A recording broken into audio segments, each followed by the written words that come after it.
వెళ్తాము అని అంటే కూడా అడ్డుకునేందుకు ప్రయత్నం చేస్తూ అడుగులు వేస్తూ ఉన్న పరిస్థితులు బహుశా ఎప్పుడూ కూడా జరిగి ఉండదు. దేశంలో కూడా ఎప్పుడు బహుశా జరిగి ఉండదు. రాక్షస రాజ్యం అనేది ఇదే. ఆశ్చర్యం ఏమిటంటే తెలుసా, ఈ మాదిరిగా వైఎస్ఆర్సీపీకి సంబంధించిన కార్పొరేటర్లకు, ఈ మాదిరిగా వైఎస్ఆర్సీపీకి సంబంధించిన నాయకులకు, ఈ మాదిరిగా వైఎస్ఆర్సీపీకి సంబంధించిన అనేక మంది శ్రేణులకు ఈ మాదిరిగా నోటీసులు ఇవ్వడం,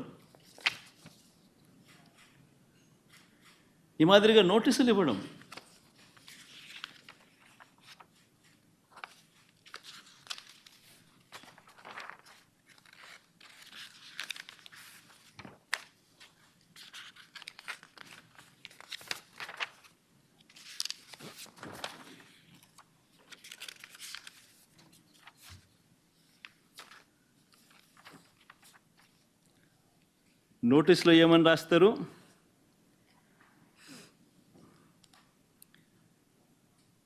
మాజీ ముఖ్యమంత్రి సభ్యులు వైఎస్ జగన్మోహన్ రెడ్డి గారు తిరుమల తిరుపతి సందర్శన ఉన్నందున సదరు కార్యక్రమానికి అనుమతి లేనందున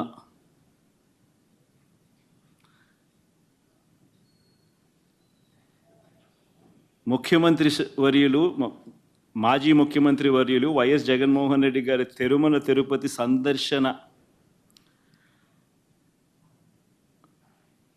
సందర్శనకు సదరు కార్యక్రమానికి అనుమతి లేనందున మీ ఆధ్వర్యంలో కార్యకర్తలతో మరియు మీ సొంత వాహనాలలో బయలుదేరి తిరుపతికి చేరుకొని వారు నిర్వహించే కార్యక్రమంలో పాల్గొంటారని సమాచారం. కావున అనుమతి లేని పై తెలిపిన కార్యక్రమమందు పాల్గొనడం చట్టరీత్యా వ్యతిరేకమని తెలియజేస్తూ ఇవ్వబడుతున్న నోటీసు.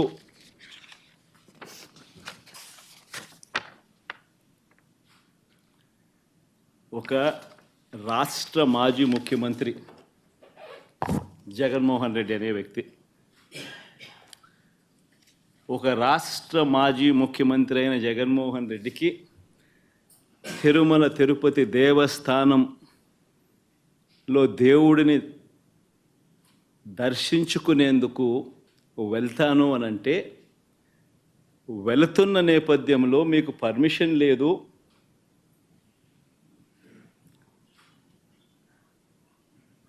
ఆ కార్యక్రమంలో ఎవరు పాలుపంచుకున్నా మీ అందరినీ అరెస్ట్ చేస్తాము అని గుడికి పోవడానికి పోతా ఉంటే నోటీసులు ఇస్తూ ఉన్నారు. నిజంగా ఆలోచన చేయమని అడుగుతా ఉన్నా. ఏ ప్రపంచంలో ఉండం?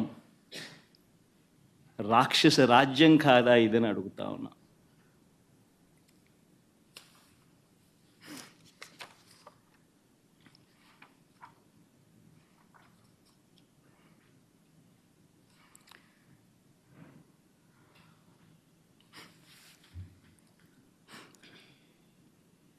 ఒకవైపునేమో నన్ను ఇలా వెళ్ళనివ్వకుండా, ఒకవైపున వైఎస్ఆర్సీపీ శ్రేణులు ఎవరు కూడా వెళ్ళనివ్వకుండా ఈ మాదిరిగా నోటీసులు ఒకవైపున ఇస్తూ,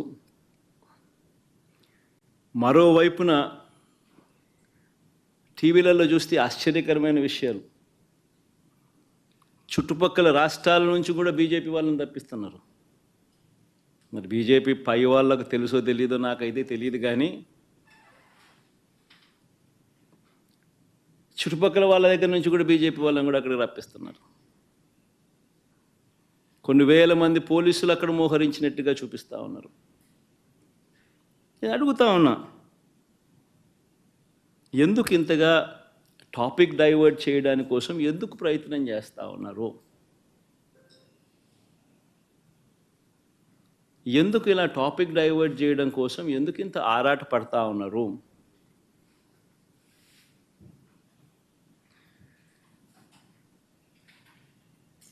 గమనించినట్లయితే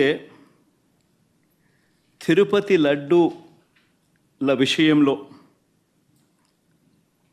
తాను చెప్పినవన్నీ, చంద్రబాబు చెప్పినవన్నీ అబద్ధాలు అని ఒక్కొక్కటిగా రుజువవుతూ కనిపిస్తూ ఉన్నాయి.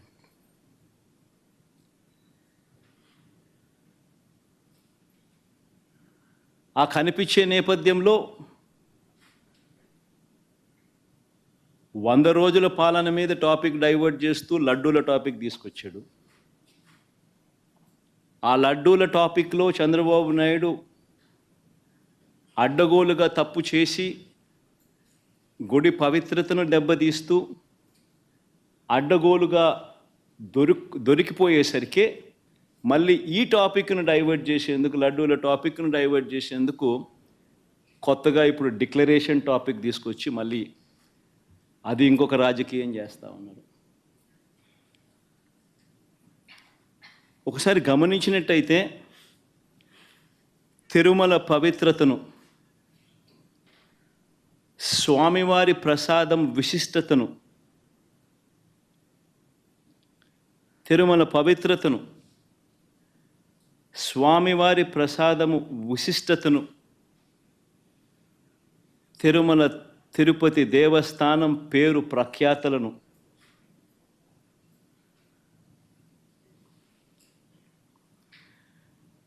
రాజకీయ దుర్బుద్ధితో, ఐ రిపీట్ దిస్ వర్డ్, రాజకీయ దుర్బుద్ధితో, జంతువుల కొవ్వుతో లడ్లు తయారీ అయినట్టుగా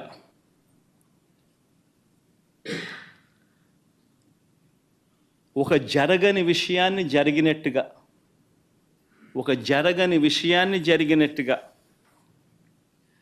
ఆ కల్తీ ప్రసాదాన్ని భక్తులు తిన్నట్టుగా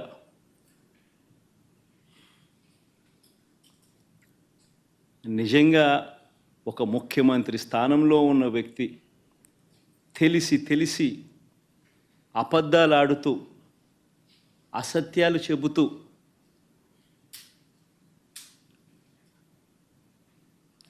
స్వామివారి పేరు ప్రఖ్యాతలను, తిరుపతి లడ్డు విశిష్టతను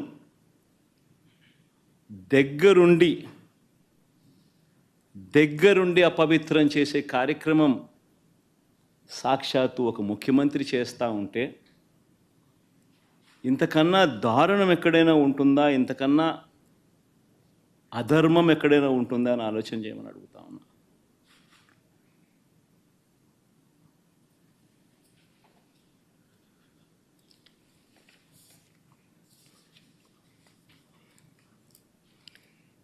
ఒకసారి వీటికి సంబంధించిన విషయాలు మరొక్కసారి పునరుద్ఘాటిస్తా.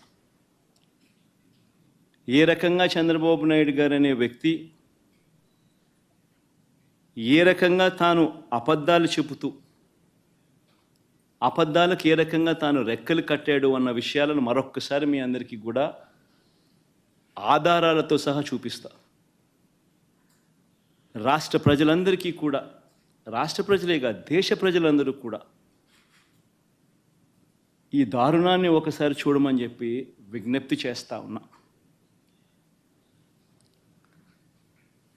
ఒకసారి గమనించినట్టయితే మామూలుగా ఈ టెండర్ల ప్రక్రియ, మామూలుగా ఈ తిరుపతి లడ్డుకు సంబంధించిన ఇవి కొనుగోలు చేసే నెయ్యి కానీ, ఈ పదార్థాలు కానీ కొనుగోలు చేసే ఈ కార్యక్రమం 6 నెలలకు ఒకసారి జరుగుతూ ఉంటుంది. తిరుపతిలో నెయ్యి కొనుగోలు చేసే కార్యక్రమం ప్రతి 6 నెలలకు ఒకసారి రొటీన్గా జరిగే కార్యక్రమం. దీనికి సంబంధించి దశాబ్దాలుగా జరుగుతూ ఉన్న కార్యక్రమం ఇది. ఇదేదో కొత్తగా ఒకరి వల్ల ఇప్పుడు జరుగుతూ ఉన్న కార్యక్రమం కాదు ఇది. 6 నెలలకు ఒకసారి ఈ టెండర్లు పిలుస్తారు. 6 నెలలకు ఒకసారి ఈ టెండర్ల ద్వారా ఎవరైనా కూడా క్వాలిఫై అయితే ఎవరైనా కూడా పార్టిసిపేట్ చేయొచ్చు. ఈ క్వాలిఫికేషన్ క్రైటీరియా కూడా ఇప్పుడు ఏదో కొత్తగా పెట్టినవి అంతకన్నా కాదు. ఇవన్నీ రొటీన్గా దశాబ్దాలుగా జరుగుతూ ఉండేటివి. తిరుపతి లడ్డు అంటే విశిష్టత ఉంది. అలా తిరుపతి లడ్డు అని అంటే నా చిన్నప్పటి నుంచి కూడా తిరుపతి లడ్డు అని అంటే ఒక విశిష్టతగా దాన్ని చూసే పరిస్థితి. దాంట్లో ఉన్న టేస్టు వేరే లడ్లలో ఉండని టేస్ట్. ఇది మనందరికీ కూడా చిన్నతనం నుంచి మనం అంతా కూడా చూస్తూనే ఉన్నాం. దశాబ్దాలుగా ఈ ప్రక్రియ జరుగుతూ ఉంది తిరుపతిలో. అలాంటి ఈ ప్రక్రియ ఒకసారి గమనించినట్లయితే అదే ప్రక్రియలో భాగంగా ప్రతి 6 నెలలకు ఒకసారి టెండర్లు పిలిచే కార్యక్రమం జరుగుతుంది. టెండర్లలో ఎవరైనా క్వాలిఫై అయిన వాళ్ళు ఎవరైనా పార్టిసిపేట్ చేయొచ్చు. ఆ క్వాలిఫై అయిన వాళ్ళలో L1 ఎవరికైతే వస్తుందో, తక్కువ రేటు ఎవరైతే కోట్ చేస్తారో వాళ్ళకు న్యాచురల్గా టీటీడీ బోర్డు టెండర్ను అప్రూవ్ చేస్తుంది. ఇది ఒక రొటీన్ ప్రక్రియ. దీంట్లో గవర్నమెంట్కి సంబంధమే ఉండదు వాస్తవం చెప్పాలంటే. టీటీడీ బోర్డు అన్నది కూడా ఒక ప్రసిద్ధికాంచిన బోర్డు. మామూలుగా దాంట్లో బోర్డులో సభ్యులు కూడా దేశం మొత్తం నుంచి కూడా దాంట్లో సభ్యత్వం తీసుకుంటారు. కేంద్ర మంత్రులు రికమెండేషన్ చేస్తారు టీటీడీ బోర్డుకు సంబంధించిన బోర్డు మెంబర్స్ను. చుట్టుపక్కల రాష్ట్రాల ముఖ్యమంత్రులు కూడా రికమెండ్ చేస్తారు టీటీడీ బోర్డుకు సంబంధించిన బోర్డు సభ్యత్వం కోసం. అంటే వాళ్ళ రాష్ట్రాలలో వాళ్ళు విశిష్టత ఉన్న వ్యక్తులనుగా భావించిన వాళ్ళను వాళ్ళు రికమెండ్ చేస్తారు. అటువంటి కూర్పుతో కూడిన టీటీడీ బోర్డు అది. అక్కడ ఉన్న వాళ్ళు ఎవరు కూడా తప్పు చేయాలనుకున్నా కూడా తప్పు చేయలేని పారదర్శక పద్ధతిలో టీటీడీలో ఓవర్ ది డికేడ్స్ సిస్టమ్స్ అన్నీ ఇవాల్వ్ అయి ఉన్నాయి. అక్కడ వచ్చే వాళ్ళు కూడా బోర్డు మెంబర్స్ కూడా ప్రసిద్ధిగాంచిన వ్యక్తులు. పారదర్శక విధానంతో దేవునికి ఇంకా ఎలా చేస్తే మంచి, దేవునికి ఇంకా మంచి చేయాలి అని తాపత్రయంతో అక్కడ బోర్డు మెంబర్స్గా వాళ్ళు కూర్చొని నిర్ణయాలు తీసుకుంటారు. ఇవన్నీ నేను చెప్పేటివన్నీ ఏదైతే చెప్తా ఉన్నామో ఇవన్నీ కూడా మనందరికీ తెలిసిన విషయాలే, వాస్తవాలు.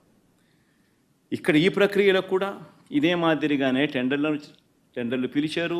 6 నెలలకు ఒకసారి పిలిచే ఈ టెండరింగ్ ప్రక్రియలో ఆ టెండర్లలో క్వాలిఫై అయిన వాళ్ళను, L1గా ఎవరైతే వచ్చారో వాళ్ళను టెండర్స్ అప్రూవ్ చేసి వాళ్ళందరికీ కూడా ఇవ్వడం జరిగింది.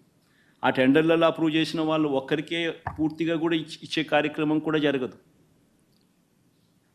వాళ్ళకు 65% మేరకు వాళ్ళకు ఆ మాదిరిగా ఇస్తారు. మిగిలిన వాళ్లకు అదే రేటుకు మిగిలిన వాళ్ళను కూడా తగ్గించి మిగతా వాళ్ళను కూడా ఇచ్చుకుంటూ పోతారు టెండర్లలో పార్టిసిపేట్ చేసిన వాళ్ళకు కూడా. ఇది రొటీన్గా జరుగుతూ ఉన్న కార్యక్రమాలు దశాబ్దాలుగా. ఇదే మాదిరిగా సప్లై చేసే వాళ్ళు సప్లై చేస్తూ పోతున్నారు. సప్లై చేసే మెకానిజంలో కూడా రోబస్ట్ పద్ధతులు ఉన్నాయి. ఎవరైతే క్వాలిఫై అవుతారో వాళ్ళు సప్లై చేసే ప్రతి ట్యాంకర్తో పాటు NABL సర్టిఫైడ్ ల్యాబ్స్ నుంచి వాళ్ళు క్వాలిటీ చెక్ చేయించుకొని ఆ ట్యాంకర్లలో ఉన్న ప్రోడక్ట్ క్వాలిటీని నిర్ధారిస్తూ ఒక సర్టిఫికెట్ తీసుకొని వస్తారు. వచ్చిన తర్వాత ఆ ట్యాంకర్ ఆ సర్టిఫికెట్తో వచ్చిన తర్వాత కూడా తిరుమల తిరుపతి దేవస్థానంలో మళ్ళీ 3 టెస్టులు 3 శాంపుల్స్ చేస్తారు ప్రతి ట్యాంకర్కు. This is a protocol, mandatory protocol ఇది. ఆ 3 టెస్టులు పాస్ అయితేనే ఏ వెహికల్ అయినా కూడా ముందుకు పోనిస్తారు. ఆ 3 టెస్టులలో ఏ టెస్ట్ ఫెయిల్ అయినా కూడా అసలు వెహికల్ ముందుకు కూడా పోదు, తిరిగి వెనక్కి పంపించేస్తారు. ఈ ప్రక్రియ దశాబ్దాలుగా జరుగుతూ ఉంది. చంద్రబాబు నాయుడు గారి హయాంలో 2014 నుంచి 19 మధ్యలో 14 నుంచి 15 సార్లు చంద్రబాబు నాయుడు హయాంలో ఇలానే ట్యాంకర్లు వస్తే క్వాలిటీ లేదని రిజెక్ట్ చేశారు, వెనక్కి పంపించారు. 14 నుంచి 15 సార్లు.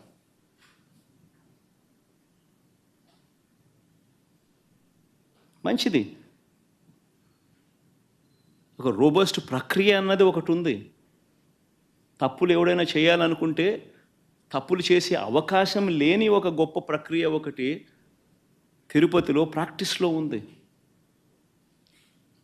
సిమిలర్గా 2019 నుంచి 24 మధ్య వైఎస్ఆర్సీపీ రెజ్యూమ్లో కూడా 18 సార్లు ఇదే మాదిరిగానే రిజెక్ట్ చేసి వెనక్కి పంపించారు. ఇవి నేను చెప్పినటివన్నీ కూడా అక్షర సత్యాలు.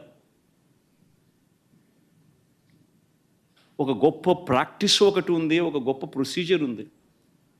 ఏ కారణాల చేతైనా కూడా, ఏ శాంపుల్ అయినా కూడా, ఏ ట్యాంకర్ అయినా కూడా రిజెక్ట్ అయిపోతే ముందుకు కూడా పోదు, వెనక్కి పంపించేస్తారు. మరి అలాంటి పరిస్థితి ఇక్కడ కూడా జరిగింది. చంద్రబాబు నాయుడు గారు ముఖ్యమంత్రి అయిన తర్వాత ఈ టెండర్లలో సప్లై స్టార్ట్ అయింది. ఇప్పుడు వీళ్ళు టీటీడీ బోర్డు కూడా వీళ్ళైతే ఏదైతే ఫైనలైజ్ చేసినారో ఆ బోర్డు ఫైనలైజ్ చేసిన, అప్రూవ్ చేసిన వాళ్ళు ఎప్పటి నుంచి సప్లై చేశారు? జూన్ 12వ తారీఖు నుంచి వాళ్ళు సప్లై చేశారు. అంటే అప్పటికి చంద్రబాబు నాయుడు గారి ప్రభుత్వం వచ్చింది. వచ్చిన తర్వాత ఈ సప్లైలు మొదలయ్యాయి. మొదలైన ఈ సప్లైలలో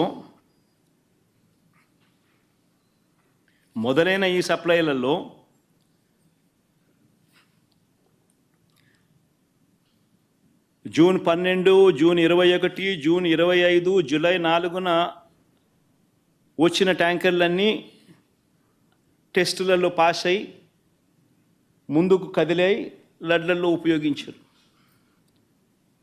జూలై 6న 2 ట్యాంకర్లు, జూలై 12న ఇంకో 2 ట్యాంకర్లు రావడము, ఈ 4 ట్యాంకర్లలో ఏదైతే వచ్చాయో అవి టెస్టులు ఫెయిల్ అయినాయి. ఈ టెస్టులు ఫెయిల్ అయితే మామూలుగా వెనక్కి పంపించే కార్యక్రమం జరిగింది. ఈ టెస్టులు ఫెయిల్ అయినప్పుడు ఈ 3 టెస్టులు చేసిన తర్వాత వెనక్కి పంపించేదానికి పక్కన పెట్టేసి మామూలుగా CFTRI central food technological research institute మైసూరుకు పంపిస్తారు. డౌట్లు ఇంకా ఫర్దర్గా ఏమైనా ఒక్కొక్కసారి ర్యాండమ్గా కూడా పంపిస్తూ ఉంటారు. ఫర్దర్గా ఏదైనా వెరిఫై చేసేదానికేనే కదా. కానీ ఇక్కడ మాత్రం గుజరాత్కు పంపించారు NDDB. ఫస్ట్ టైం TTDలో జరిగిన ఘటన ఇది. NDDB was brought into the picture for the first time.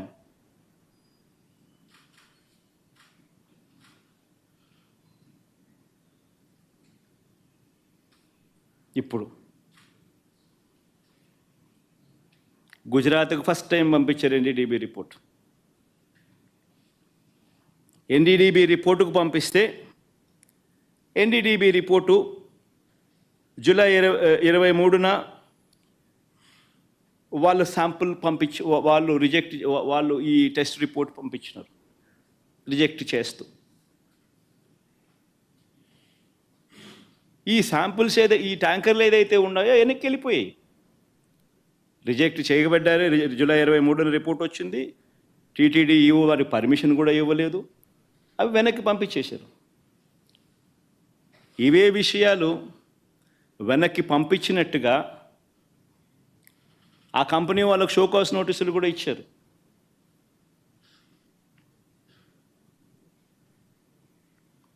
మీ ట్యాంకర్లు మీకు వెనక్కి పంపించేసేస్తున్నాం, పంపించడంతో పాటు మీకు షోకాస్ నోటీస్ కూడా ఇస్తున్నాము అని చెప్పి కూడా ఇచ్చారు. సో నేను అడుగుతా ఉన్నా, వాడని మెటీరియల్, వాడని నెయ్యి క్లియర్గా వాడని నెయ్యి అని చెప్పి క్లియర్గా తెలుస్తూ ఉన్నా, ఆ నెయ్యి వాడకంలో వాడలేదు అని తెలుస్తూ ఉన్నా. చంద్రబాబు నాయుడు గారు ఉద్దేశపూర్వకంగా ఎందుకు ఆ నెయ్యి వాడారు అని 2 నెలల తర్వాత సెప్టెంబర్ 18వ తారీఖున ఎందుకు అన్నాడు?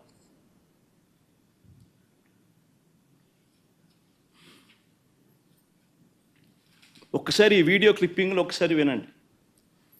జూలై 23వ తారీఖున అప్పటి ఈవో అంటే చంద్రబాబు నాయుడు గారి హయాంలో ఆయనే నియమించిన ఐఏఎస్ ఆఫీసర్ ఈఓ. ఆయన మాటలను ఒక్కసారి వినండి. 23వ తారీఖునే ఆయన అన్న మాటలు. సౌండ్ పెట్టుమా, సౌండ్ పెట్టి మొదటి నుంచి ప్లే చేయమ్మా.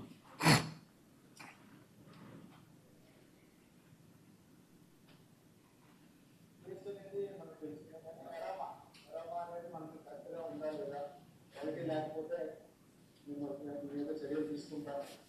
కొందరు మేనేజ్మెంట్ వాళ్ళు వచ్చారు, ఒక్కొక్కరు మాట్లాడుతుంటారు. చెప్పిన తర్వాత కొంతమంది ఇంప్రూవ్ చేశారు. ఆ శాంపుల్స్లో అడల్టరేషన్ ఉందని తెలియదు. అడల్టరేషన్ ఏం అడల్టరేషన్ ఉందంటే వెజిటబుల్ ఫ్యాట్స్. వెజిటబుల్ ఫ్యాట్స్ అంటే వనస్పతి అంటాం కదా, వెజిటబుల్ బియ్య వనస్పతి అది తెలిసిందని తెలిసింది. ఆ సప్లైకి బ్లాక్ లిస్ట్ చేయడానికి షోకాల్ నోటీస్ ఇవ్వడం జరిగింది. ఈ టెండర్ ట్యాంకర్స్ కూడా 2 ట్యాంకర్స్ ఉన్నాయి. ఆ 2 ట్యాంకర్స్ కూడా రిజెక్ట్ చేయడం జరిగింది. ఆ 2 ట్యాంకర్లను కూడా రిజెక్ట్ చేయడం జరిగింది. షోకాస్ నోటీస్ ఇవ్వడం జరిగింది. వనస్పతి ఆయిల్ అడల్టరేషన్ చేసినారని కూడా ఆయన అన్నాడు. మరి క్లియర్ కట్గా 23వ తారీఖునే, జూలై 23వ తారీఖునే ఈఓ వెరీ క్లియర్గా వాడకంలోకి ఇది తీసుకొని రాలేదు అని చెప్పి ఇంత క్రిస్టల్ క్లియర్గా చెప్పినా కూడా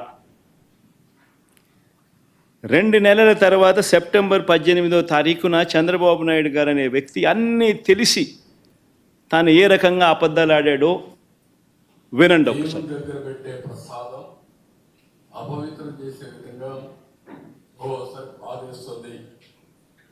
నాసి రకమైన ఇంగ్రీడియంట్సే కాకుండా ఎనిమల్ ఫ్యాట్ కూడా వాడారు. ఏది గీకు బదులు గీకి బదులు యానిమల్ ఫ్యాట్ కూడా వాడారని, లడ్లు తయారయ్యాయని, భక్తులకు పంచారని, భక్తులు తిన్నారని ఏకంగా సాక్షాత్తు ఒక ముఖ్యమంత్రి అన్నీ తెలిసిన వ్యక్తి అబద్ధాలు ఆడడం. మళ్ళీ సెప్టెంబర్ 20వ తారీఖున ఈఓ మళ్ళీ ఇచ్చిన ఇంటర్వ్యూ. చంద్రబాబు నాయుడు గారు 18వ తారీఖున తాను ఈ మాటను మాట్లాడితే సెప్టెంబర్ 19వ తారీఖున, అంటే చంద్రబాబు నాయుడు మాట్లాడిన మరుసటి రోజే సెప్టెంబర్ 19వ తారీఖున ఏకంగా తెలుగుదేశం పార్టీ వాళ్ళు వాళ్ళ తెలుగుదేశం పార్టీ ఆఫీసు నుంచి ఈ ఎన్డీడీబీ గుజరాత్ నుంచి తెప్పించిన ఈ కాన్ఫిడెన్షియల్ రిపోర్టును రిలీజ్ చేస్తారు తెలుగుదేశం పార్టీ ఆఫీస్ నుంచి. సెప్టెంబర్ 19వ తారీఖున, అంటే చంద్రబాబు నాయుడు 18వ తారీఖున మాట్లాడతాడు అబద్ధాలు వల్ల వేస్తూ. సెప్టెంబర్ 19వ తారీఖున, అంటే మరుసటి రోజు తెలుగుదేశం పార్టీ ఆఫీస్లో నుంచి ఈ రిపోర్ట్ రిలీజ్ చేస్తారు. ఈ ఎన్డీడీబీ రిపోర్ట్, గుజరాత్ నుంచి వచ్చిన ఈ కాన్ఫిడెన్షియల్ రిపోర్టును తెలుగుదేశం పార్టీ ఆఫీస్ రిలీజ్ చేస్తుంది. చేసిన తర్వాత మళ్ళీ 20వ తారీఖున టీటీడీ ఈఓ తాను ప్రెస్లో మాట్లాడుతూ తానేమన్నాడో ఒక్కసారి విందాం. Four tankers have been kept aside, and then they were kept aside so that they can be used when the reports come clear. But the reports unfortunately didn't come clear, and we rejected, we sent it, and then we stopped from that supply. 20వ తారీఖున మళ్ళీ reconfirm చేశాడు EO. ట్యాంకర్లలో వచ్చిన నెయ్యిని మేము వాడలేదు. ఆ reports సరిగ్గా రాని నేపథ్యంలో ఆ రిపోర్ట్స్ను ఆధారంగా ఆ ట్యాంకర్లను వెనక్కి పంపించేశాము అని మళ్ళీ రీటరేట్ చేసినాడు. మరొక్కసారి మళ్ళీ ధృవీకరించాడు ఈఓ. ఇవ్వడమే కాక అఫీషియల్గా సెప్టెంబర్ 22వ తారీఖున, 20వ తారీఖున ఆ మాట చెప్పాడు. 22వ తారీఖున ఏకంగా ఈఓ తాను సంతకం చేసి ఇది ఈఓ సంతకం.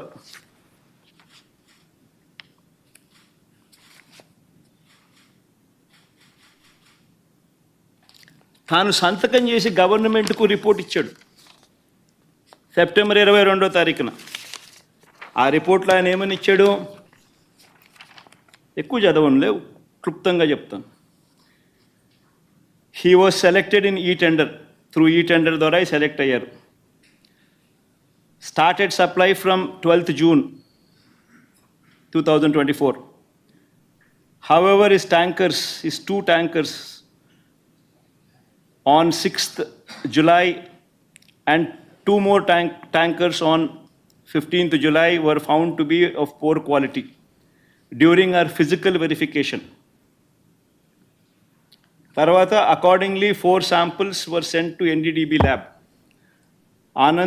NDDP lab, Anand, Gujarat, confidentially for testing its quality. Confidentially అనే పదం నేను ఇక్కడ రీట్రేట్ చేస్తున్నా. Confidentially for testing its quality. The report was received on 16th July and 23rd July. The adulterated cow ghee tankers supplied by the dairy was returned back. Vanaki పంపించేశాం and stopped further supplies from them, and show cause notice was issued to them.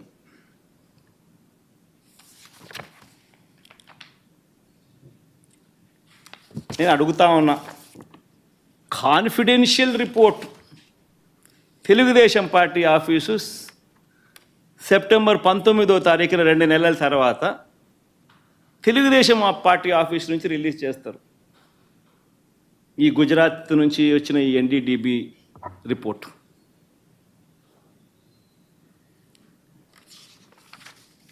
నేను అడుగుతా ఉన్నా, ఇవన్నీ తెలిసిన తర్వాత కూడా September 22వ తారీఖున EO ఈ report ఇచ్చిన తర్వాత కూడా సెప్టెంబర్ 22వ తారీఖున చంద్రబాబు నాయుడు ప్రెస్ స్టేట్మెంట్, అది కూడా ఒకసారి వినండి. ఇక్కడికి వచ్చినప్పుడు 4 ట్యాంకర్స్, అప్పటికే 4 ట్యాంకర్స్ వచ్చేసి దాన్ని వాడారు. అంటే చంద్రబాబు నాయుడు ఇంత రిపోర్ట్ వచ్చిన తర్వాత, ఈఓ ఇన్నిసార్లు స్టేట్మెంట్ ఇచ్చిన తర్వాత, ఇంత చెప్పిన తర్వాత కూడా 22వ తారీఖున చంద్రబాబు నాయుడు మళ్ళా ప్రెస్ మీట్ పెట్టి ట్యాంకర్లు వచ్చేసాయి, దాన్ని వాడేశారు అని మళ్ళా అబద్ధాలు ఆడుతూ మళ్ళీ చెప్తాడు. నేను అడుగుతా ఉన్నా, ముఖ్యమంత్రి స్థానంలో ఉన్న వ్యక్తి కేవలం రాజకీయంగా లబ్ధి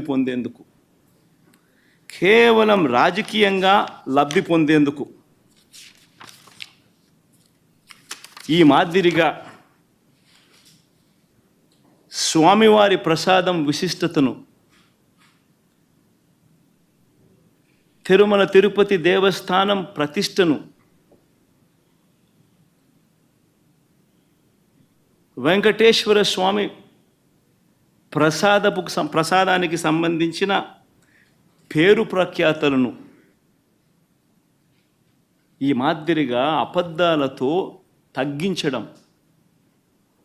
కుట్రపూరితంగా అబద్ధాలతో తగ్గించడం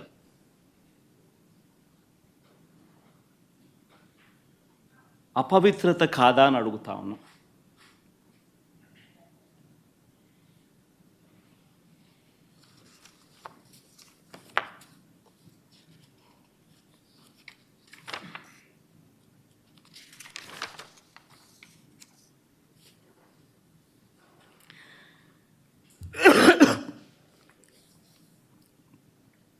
ఎన్డీడీబీ రిపోర్ట్ ఉందమ్మా?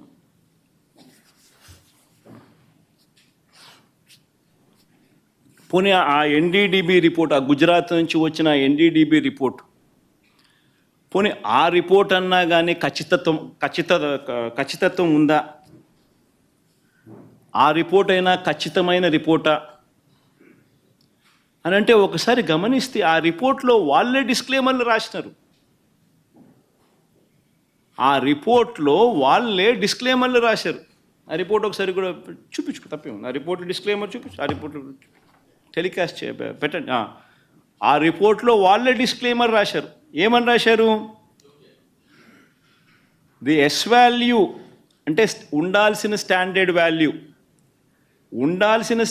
వాల్యూ కన్నా ఉన్న స్టాండర్డ్ వాల్యూ ఆ శాంపుల్స్లో డీవియేషన్స్ ఉన్నాయి.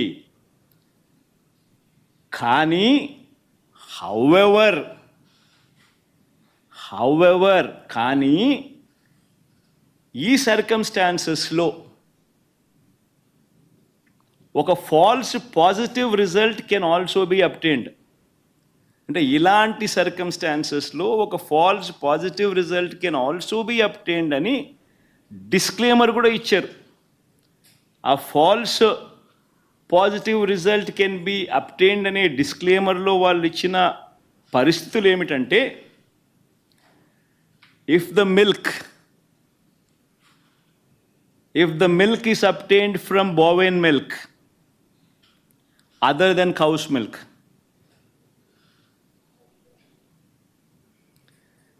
if the milk is obtained from cows which received an exceptionally high feeding of pure vegetable oils such as repressed oil, cotton or palm oil, etc. అంటే ఈ sample గన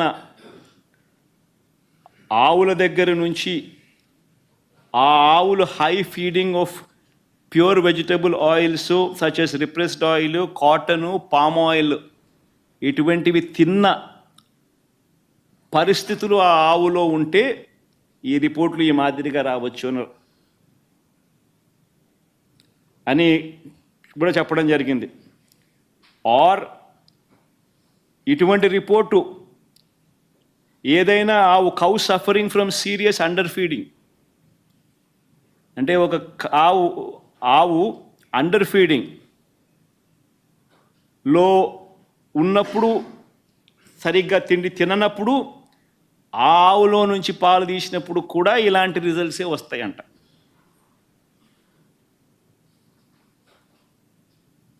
ఇవన్నీ రిపోర్ట్లో వాళ్ళు డిస్క్లైమర్స్ కింద రాసినారు. ఇదేదో ఖచ్చితమైన రిపోర్టా అంటే అది కాదు. మరి ఇవన్నీ తెలిసి చంద్రబాబు నాయుడు కావాలని అబద్ధాలు ఆడుతూ తిరుపతి వెంకటేశ్వర స్వామి వారి విశిష్టతను, ప్రసాదానికి సంబంధించిన పవిత్రతను దగ్గర ఉండి కావాలని అబద్ధాలు చెప్పి అనుమానపు బీజాలు ప్రసాదం పుచ్చుకునే ప్రతి ఒక్కరిలోనూ లేపడం దుర్మార్గం కాదా అని అడుగుతా ఉన్నా.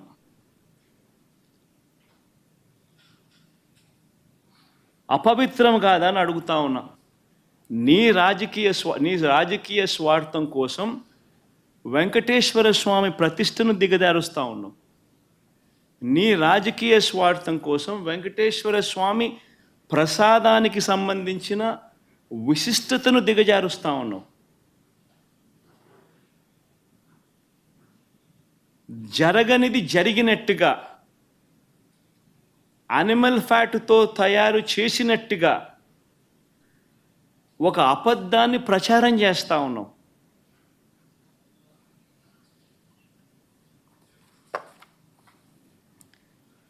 ధర్మమేనా అని అడుగుతా ఉన్నా. మరోవైపు ఇంకా ఇలా అబద్ధాలు రోజుకు ఒక్కొక్క అబద్ధాన్ని ప్రమోట్ చేస్తారు. ఈ మధ్యకాలంలోనే ఇంకొక అబద్ధాలను వీళ్ళు ప్రమోట్ చేస్తూ నందిని బ్రాండ్ను కూడా వాడడం లేదని అంటాడు. కేఎంఎఫ్ పక్కన కర్ణాటక మిల్క్ ఫెడరేషన్ వారి నందిని బ్రాండ్ అని. నేను అడుగుతా ఉన్నా, 2015 నుంచి 2019 చంద్రబాబు నాయుడు గారి హయాంలో 2015 నుంచి 2018 అక్టోబర్ దాకా నందిని బ్రాండ్ ఎందుకు లేదు? చంద్రబాబు నాయుడు గారు కొనుగోలు చేసిన 6 నెలలకు ఒకసారి పిలిచిన టెండర్ల ప్రక్రియలో ఎందుకు లేదు?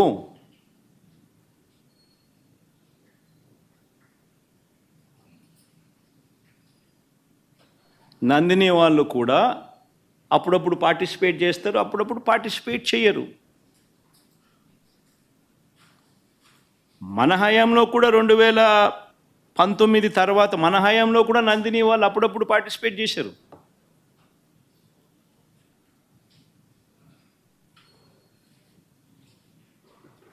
రేటు ఇంకోటి అంటాడు, 320 రూపాయలకి నెయ్యి ఎట్టు వస్తుందని.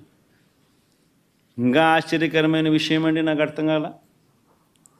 చంద్రబాబు నాయుడు గారి హయాంలో 2015 నుంచి 19 వాళ్ళు ప్రొక్యూర్ చేశారు కదా నెయ్యిని. టెండర్లు పిలిచి ఇదే మాదిరిగానే ఈ టెండర్ల ద్వారా పిలిచి ప్రొక్యూర్ చేశారు కదా. ఏ రేటుకు ప్రొక్యూర్ చేసినారు? అదే క్వాలిటీ నెయ్యే కదా ఇప్పుడు కూడా. అప్పుడు అదే క్వాలిటీ, ఇప్పుడు అదే క్వాలిటీ. దశాబ్దాలుగా నెయ్యి క్వాలిటీ అదే, కొత్తగా మారింది ఏమీ లేదు. అవే ఆవులు, అవే డైరీలు, అవే ఆవులు, అవే పాలు, అవే నెయ్యి, అదే క్వాలిటీ. ఆ క్వాలిటీ ఉంటే తీసుకుంటారు, లేకపోతే తీసుకోరు. చంద్రబాబు నాయుడు హయాంలో నెయ్యి ఏ రేటుకు కొన్నారు? 276 రూపాయలు 2015లో కొన్నారు టెండర్ల ద్వారానే. 2019 జనవరిలో, అంటే ఆయన చివరి దాంట్లో 324 రూపాయలు కొన్నారు. మరి అటేటప్పుడు ఇక్కడ 320 కొంటే తప్పేముందయా? ఉన్న రేట్ అది. వాళ్ళు టెండర్లలో వాళ్ళు కోట్ చేసినారు, L1 కింద ఎవడైతే వాళ్ళకి ఇచ్చినారు. ఏం తప్పు జరుగుతూ ఉంది? నీ హయాం అంతా ఇదే రేట్లతోనే జరిగాయి, కొనుగోలు చేశారు. మరి ఇప్పుడు కూడా అదే రేట్లతోనే కొనుగోలు జరుగుతూ ఉంది. కేవలం చంద్రబాబు నాయుడు ఇప్పుడు ఆయన హెరిటేజ్ పాలను కార్టెల్ ఫామ్ చేసి నెయ్యి రేట్లు పెంచేసి ఆ కార్టెల్లో చంద్రబాబు నాయుడు హెరిటేజ్ కంపెనీ లాభపడాలనే ఉద్దేశంతో కొత్తగా ఇప్పుడు రేట్లు పెంచడం కోసం అని చెప్పి కొత్తగా ఇప్పుడు మాట్లాడుతూ ఉన్నాడు చంద్రబాబు నాయుడు. అదే క్వాలిటీ నెయ్యి, అయ్యే స్పెసిఫికేషన్స్ నువ్వు అడిగేది. దశాబ్దాలుగా నువ్వు అయ్యే స్పెసిఫికేషన్స్ అడుగుతున్నావు. అవే స్పెసిఫికేషన్స్ అప్పుడు అడుగుతున్నావు, అవే స్పెసిఫికేషన్స్ ఇప్పుడు అడుగుతున్నావు. అదే క్వాలిటీ అప్పుడు అడుగుతున్నావు, అదే క్వాలిటీ ఇప్పుడు అడుగుతున్నావు.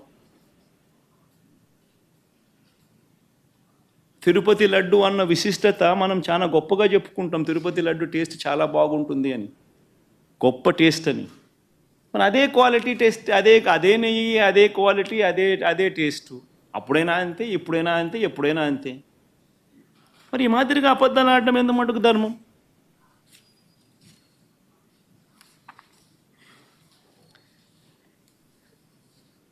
చంద్రబాబు గారి పాపాలు నిజంగా ఒక్కొక్కటిగా కూడా బయటకు వస్తూ ఉన్న నేపథ్యంలో ప్రజలందరూ కూడా చంద్రబాబు నాయుడు గారిని వేలెత్తి చూపించే కార్యక్రమం జరుగుతూ ఉన్న నేపథ్యంలో చంద్రబాబు నాయుడు గారు ఈ మధ్యకాలంలోనే లడ్డూ టాపిక్లో చంద్రబాబు గారు ఎప్పుడైతే ఈ మాదిరిగా చంద్రబాబు నాయుడు గారు ప్రజలు చంద్రబాబు నాయుడు గారు చేసిన తప్పును ఎప్పుడైతే తప్పులు పట్టడం మొదలుపెట్టారో, ప్రజలకు ఎప్పుడైతే వాస్తవాలు తెలియడం మొదలెట్టాయో, అప్పుడు ఈ పెద్ద మనిషి ఏం చేస్తాడు? టాపిక్ డైవర్ట్ చేయడం చేస్తూ ఏమంటాడు? టాపిక్ డైవర్ట్ చేయడం కోసం ఏమంటాడు? డిక్లరేషన్ సర్టిఫికేట్ అంటే. ఇప్పుడు నిజంగా ఆశ్చర్యం కాదా? జగన్ ఏమన్నా కొత్తనా? రాజశేఖర రెడ్డి గారు ఏమన్నా కొత్తనా? నా మతం ఏమిటని తెలియదా ఎవరికైనా ఆంధ్ర రాష్ట్రంలో కానీ దేశంలో కానీ? నా కులం ఏమిటి అని చెప్పి ఎవరికి తెలియదా రాష్ట్రంలో కానీ దేశంలో కానీ? రాజశేఖర రెడ్డి గారు 5 సంవత్సరాలు ముఖ్యమంత్రిగా ప్రతి సంవత్సరం బ్రహ్మోత్సవాలకు వస్త్రాలు నాన్నగారే సమర్పించారు. నాన్నగారు కొడుకునే కదా నేను కూడా తిరుపతికి ఎన్నోసార్లు పోయా కదా ఇంతకుముందు కూడా, ముఖ్యమంత్రి కాకమునుపు. అంతెందుకు నా పాదయాత్ర మొదలెట్టేటప్పుడు వెంకటేశ్వర స్వామి ఆశీస్సులు తీసుకుని మొదలెట్టా. నా పాదయాత్ర అయిపోయిన తర్వాత నేరుగా తిరుపతికి వెళ్ళి కాలినడకన కొండెక్కా. తిరుపతికి వెళ్ళి కాలినడకన కొండెక్కా. కొండెక్కి వెంకటేశ్వర స్వామి దర్శనం చేసుకొని తర్వాతనే ఇంటికి పోయా. నా పాదయాత్ర అయిపోయిన తర్వాత, నా 3648 కిలోమీటర్లు నా పాదయాత్ర అయిపోయిన తర్వాత. ఇవన్నీ తెలియవా రాష్ట్ర ప్రజలకు? మన అప్పుడు చంద్రబాబు నాయుడు గారు ప్రభుత్వమే కదా అప్పుడు ఉండింది. అప్పుడు నేను ప్రతిపక్ష నాయకుడినే కదా అప్పుడు. మన ఆయన కళ్ళ ముందరనే కదా వెళ్ళింది, తిరుపతి కొండెక్కింది 2 సార్లు. మళ్ళీ దాని తర్వాత నేను ముఖ్యమంత్రి అయినా. 5 సంవత్సరాలు తిరుపతి బ్రహ్మోత్సవాలకు దగ్గరుండి వస్త్రాలు నేనే సమర్పించా. వస్త్రాలను నెత్తిన పెట్టుకుని మోసుకుంటూ వెళ్ళి వెంకటేశ్వర స్వామి మీద భక్తి శ్రద్ధలు చూపిస్తూ వెంకటేశ్వర స్వామికి బట్టలు సమర్పించడం జరిగింది. నేను అడుగుతా ఉన్నా, ఫస్ట్ టైం ఎవడన్నా పోతా ఉన్నప్పుడు నువ్వేదో ఇట్లా మాటలు మాట్లాడినా అర్థం ఉంది. 10 సార్లు 11 సార్లు పోయిన తర్వాత ఈరోజు నేను తిరుమల తిరుపతి దేవస్థానానికి నేను పోతానంటే నేను అడ్డుకుంటూ ఈ మాదిరిగా నువ్వు నోటీసులు ఇస్తూ ఈ మాదిరిగా తిరుమల తిరుపతి దేవస్థానానికి నేను పోకూడదు అని చెప్పి ఈ మాదిరిగా నోటీసులు ఇస్తూ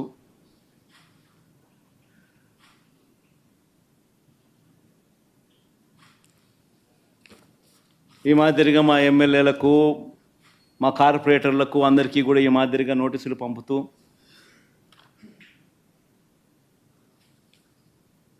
నేను అడుగుతా ఉన్నా, ఒక రాష్ట్ర ముఖ్యమంత్రి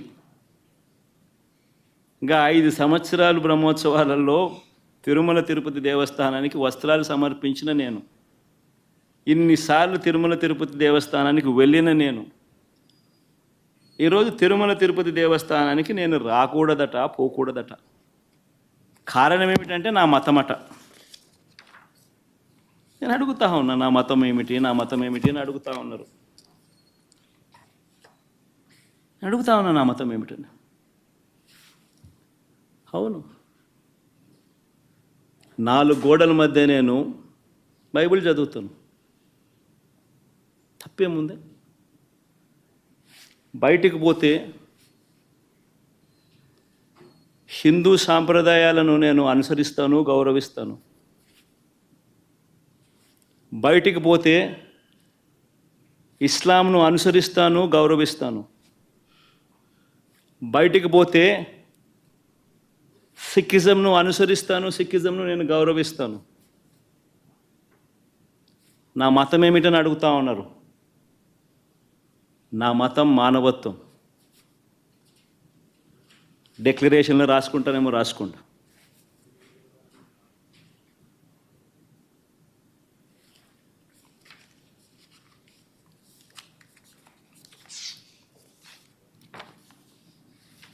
భారతదేశం constitution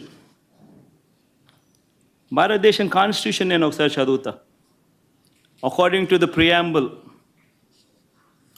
the preamble, India is a sovereign, socialist, secular, democratic republic.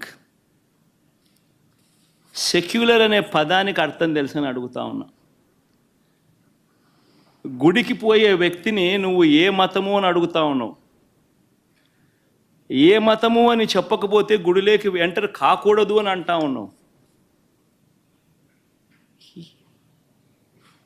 Secular దేశం అని చెప్పి చెప్పుకుంటా ఉన్నాం. ఒక ముఖ్యమంత్రిగా పరిపాలన చేసిన వ్యక్తి పరిస్థితి ఇదే అయితే ఇక ఆ దళితుల పరిస్థితి ఏమిటి? గుళ్ళలో పోగలుగుతారా? పోయే పరిస్థితి ఉందా? పోనిస్తారా?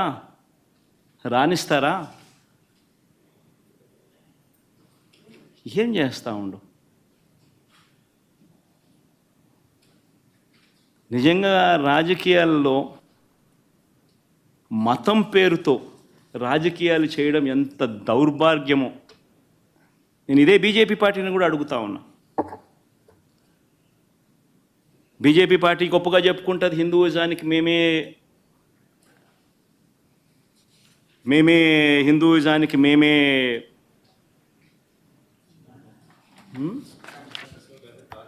రిప్రజెంటేటివ్స్ని అని చెప్పి చెప్పుకుంటూ ఉంటారు బీజేపీ పార్టీ. నేను ఇదే బీజేపీ పార్టీని అడుగుతా ఉన్నా, మీ కళ్ళ ఎదుటే అయ్యా బీజేపీ పార్టీ, మిమ్మల్ని అడుగుతా ఉన్నా, ఈరోజు మీ కళ్ళ ఎదుటే మీ ఎన్డీఏ కూటమిలో భాగంగా ఉన్న వ్యక్తే తిరుపతిలో వెంకటేశ్వర స్వామి విశిష్టతను, తిరుపతి లడ్డు పేరు ప్రఖ్యాతలను, వెంకటేశ్వర స్వామి వైభవాన్ని దగ్గరుండి అబద్ధాలు చెబుతూ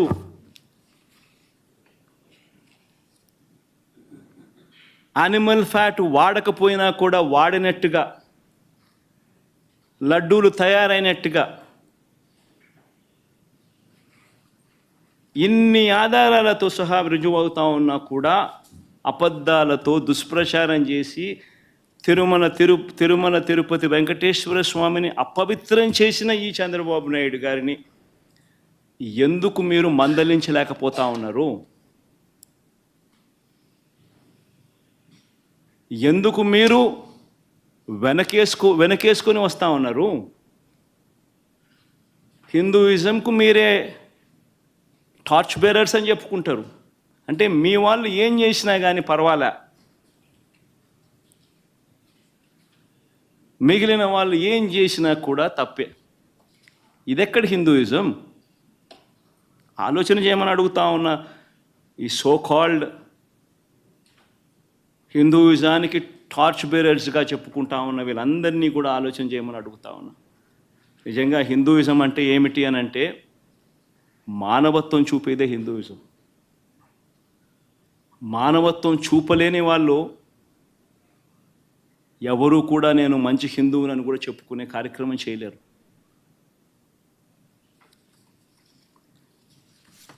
నేను అడుగుతా ఉన్నా, ఇప్పుడు ఈరోజు చంద్రబాబు నాయుడే తప్పు చేస్తాడు, చంద్రబాబు నాయుడే సిట్టు వేస్తాడు. ఇది ఎక్కడి ధర్మమో నాకు అర్థం కావడంలో. ఆయన చెప్పు చేతుల్లో ఉన్న అధికారులతో సిట్ అంటాడు. నేను చెప్పినటువన్నీ కూడా నీకు ఆధారాలతో సహా చూపించా. వాళ్ళ ఈఓ ఐఏఎస్ ఆఫీసర్ వాళ్ళ నియామకం చేసిన ఈఓ అన్న మాటలు, జరిగిన వాస్తవాలు ఏమిటి అని చెప్పి కళ్ళకు కనిపించే విధంగా చెప్పడం జరిగింది. మరి ఇన్ని తప్పులు చేస్తూ ఉన్నా కూడా హిందూ ధర్మం మీద ఈ మాదిరిగా దుష్ప్రచారాలు చేస్తూ రాజకీయాల కోసం హిందూ ధర్మాన్ని వాడుకునే కుతంత్రాలు చేస్తూ ఈ మాదిరిగా రాజకీయాలు చేయడం కరెక్టేనా?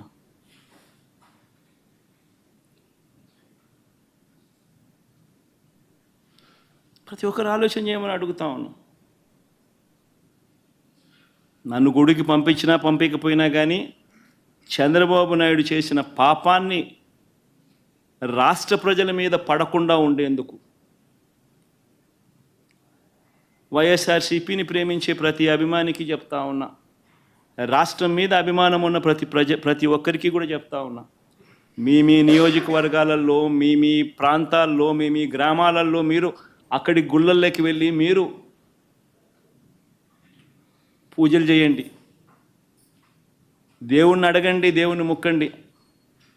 చంద్రబాబు నాయుడు తప్పు చేశాడు, మేము కాదు తప్పు చేసింది. చంద్రబాబు నాయుడు తిరుమల తిరుపతి వెంకటేశ్వర స్వామిని తగ్గించినాడు, తిరుమల తిరుపతి ప్రసాదాన్ని విశిష్టతను తగ్గించినాడు, కానీ మేం కాదు తప్పు చేసింది. ఆ దేవుని కోపం ఏదైనా ఉంటే అది చంద్రబాబు నాయుడు వరకే పరిమితం కావాలి తప్ప రాష్ట్రం మీదకి రాకుండా పూజలు చేయమని చెప్పి ప్రతి ఒక్కరిని కూడా కోరుతా ఉన్నా.